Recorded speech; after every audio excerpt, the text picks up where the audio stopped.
الذي وضع للناس ميزان العدل والقسطاس، والصلاة والسلام على رسوله الذي أخرج الناس من الظلمات إلى النور ومن جور الأديان إلى عدل الإسلام، وعلى آله وأصحابه الذين سجدوا الدين. أما بعد، فقد قال النبي صلى الله عليه وسلم: إن الله جعل الحق على لسان عمر. وقال أيضا: لو كان بعضي نبي لكان عمر.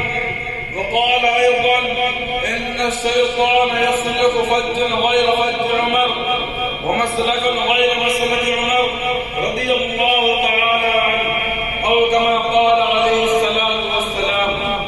رئيس الاحتفال المحضر وأساتذة المحترمين وزملاء الدروس، إني أريد أن ألقي الضوء على وجه عادل وعلى وجه البطل المحماس أنقض قصور يزيد ورستم، وكان تقشعر منه جلود القياصرة والأكاسرة وترتعد بهيبته فرائص الكفار والمشركين.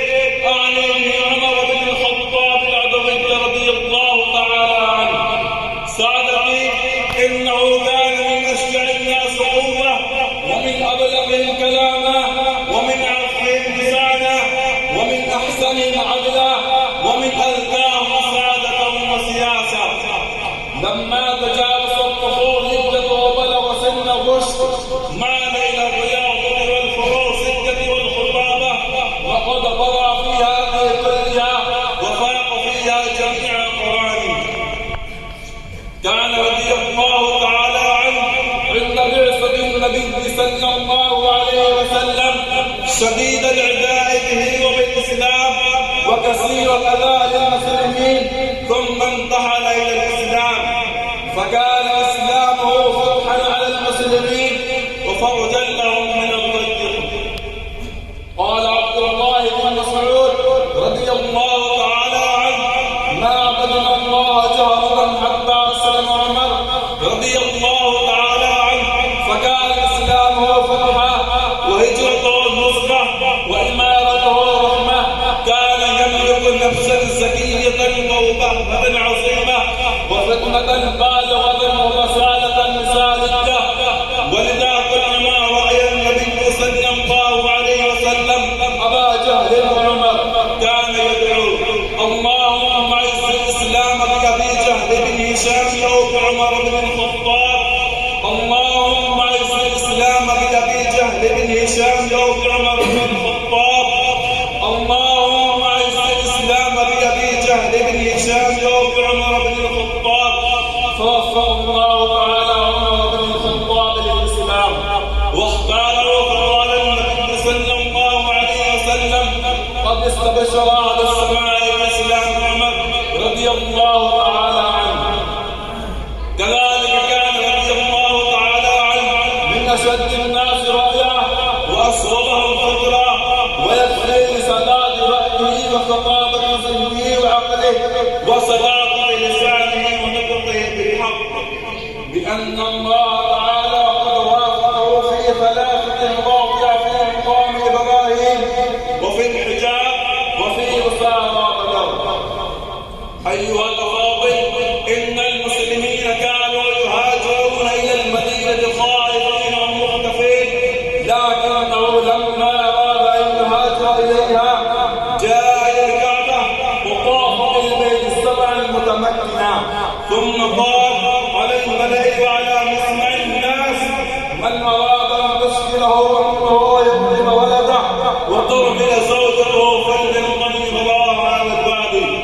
حقا إنه قد نصر الدين وحطم دين العرب الذي ورثوه عن آبائهم وأجدادهم، وبذل مهجته في رضا الله ورسوله والجهاد في سبيله. إخواني، هل سمعتم عن ملك ووزير ورئيس يطبخ الطعام ويخدم القوم ويسقيهم ويحمل البعث؟ لا ريب انه خلق الله صفحه جديده راعيه للملوك والقربات. كذلك كان رضي الله تعالى عنه يعيش عيشه خشنه سالكه يلبس قميصا غليظ النسج بل قميصا كاد أن يختلق. وإذا باعهم ماله شرط عليهم أن لا يغضبوا بالغنى ولا يأكلون ضيقا ولا يلبسون قلقا ولا يغلقوا أبوابهم دون حوائج الناس. إن عياض رضي الله تعالى عنه كان عاملا على نفسه لما سمع رضي الله تعالى عنه أنه يلبس اللباس الفقير وينام على الفراش الناعم ويوضع الحاجب على بابه، طلبه وألبسه لباس الصوف وأمره أن يضع كل يوم قطيع الغنم. قال رسول الله صلى الله عليه وسلم: بينما أنا نائم رأيت الناس يعرضون علي وعليهم خمس منها ما يبلغ الصبي منها ما دون ذلك، وعرض علي عمر بن الخطاب وعليه قميص يجره. قالوا: فماذا أولت يا رسول الله؟ قال: الدين. ولم يزل يؤدي الثنايا العظيمة والمآثر الفخيمة حتى قبل الله تعالى هذا. اللهم ارزقني شهادة في سبيلك واجعل موتي ببلد رسولك. فحظي بالشهادة في 28 من شهر ذي الحجة سنة 23 للهجرة على يد أبي لؤلؤ المجوسي. إخواني، إن عمر رضي الله تعالى عنه قد فارقنا وغادرنا، لكنه قد ترك لنا أسوة حسنة وآثار خالدة علينا أن نقتدي بآثاره ونتعاهد أن نعيش بمثل سيرته وجهاده وصبره على العيش القصير والقناعة باليسير.